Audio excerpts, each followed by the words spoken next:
in Victoria, we've obviously had the constant debate over whether or not Defence Force support was offered to Victoria, and Daniel Andrews has been sticking by his line that no, that support wasn't available. But we've seen again, the hotel quarantine inquiry that's been going on for a few weeks now, more and more evidence coming out that Defence Force support was available for Victoria.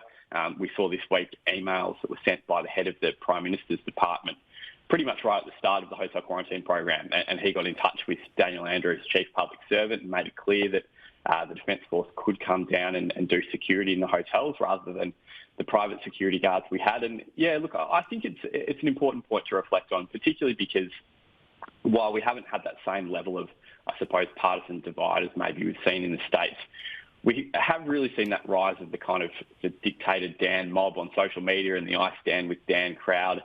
And I think probably politicians sometimes being a little bit cute with the truth has really sort of hardened those views of diehard Liberal and Labor supporters. And it's probably not a healthy thing when people can't really have an agreed set of facts on exactly what's gone on in the last few months. Well, you've experienced that, haven't you? I mean, you published the Melbourne's or Victoria's, roadmap out of the situation that it's in. It was, denied to an extent by the Victorian government, and then that ended up being the case.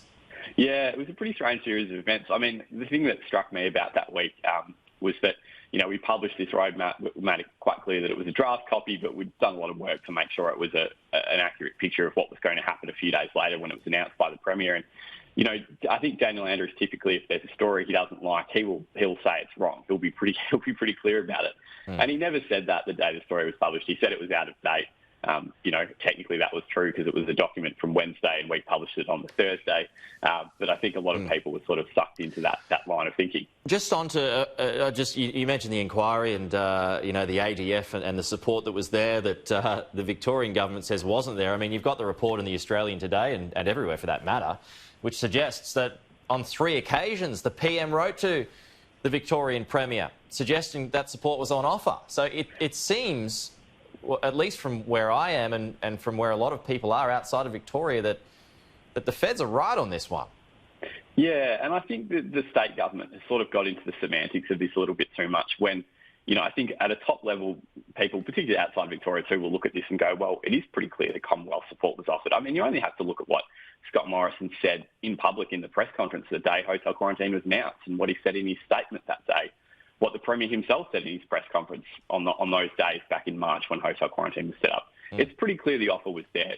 Obviously, there is a difference of opinion about exactly what the Defence Force could and couldn't have done in Victoria, but as we've seen in other states, they were able to go in and provide security support. And look, to be honest, I think one thing we've seen out of the quarantine inquiry this week is that it may not necessarily even be about the type of personnel that we had in there. It's just that the program didn't have the level of sort of compliance and management and structure and focus on health outcomes that you really would have expected it to have.